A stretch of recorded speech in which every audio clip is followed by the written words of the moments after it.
Assalamualaikum warahmatullahi wabarakatuh. Saya Larasati Putri dari Oktaviani, Program Studi Teknologi Pendidikan, Fakultas Keguruan dan Ilmu Pendidikan Universitas Batu Raja. Baiklah, di sini saya akan menjelaskan sejarah bahasa Indonesia dan kedudukan serta fungsi bahasa Indonesia. Bahasa Indonesia itu pada umumnya berasal dari bahasa Melayu. Pada zaman sebelumnya, lebih tepatnya pada zaman Kerajaan Sriwijaya, bahasa Melayu itu banyak digunakan ialah sebagai bahasa penghubung antar pelosok Nusantara. Bahasa Melayu menyebar seiring dengan penyebaran agama Islam.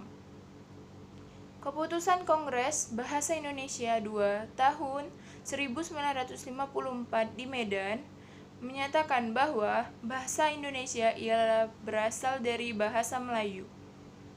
Pada tanggal 18 Agustus 1945, bahasa Indonesia dinyatakan kedudukannya sebagai bahasa negara.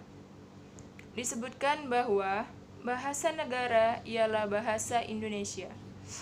Fungsi bahasa Indonesia ada dua. 1. Bahasa Indonesia secara umum. Bahasa Indonesia sebagai alat untuk mengungkapkan perasaan atau mengekspresikan diri. 2. Sebagai alat komunikasi.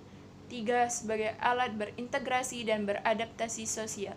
4. Sebagai alat kontrol sosial. Fungsi bahasa Indonesia secara khusus. 1. Mengadakan hubungan dan pergaulan sehari-hari. 2. Mewujudkan seni sastra. 3. Mempelajari bahasa-bahasa kuno. 4. Mengeksploitasi iptek. Baiklah, kedudukan bahasa Indonesia.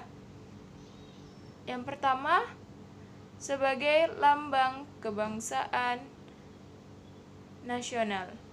2. Sebagai lambang identitas nasional. 3. Sebagai alat pemersatu berbagai masyarakat yang berbeda-beda latar belakang, sosial budaya, dan bahasa. 4. Sebagai alat penghubung antar budaya dan antar daerah.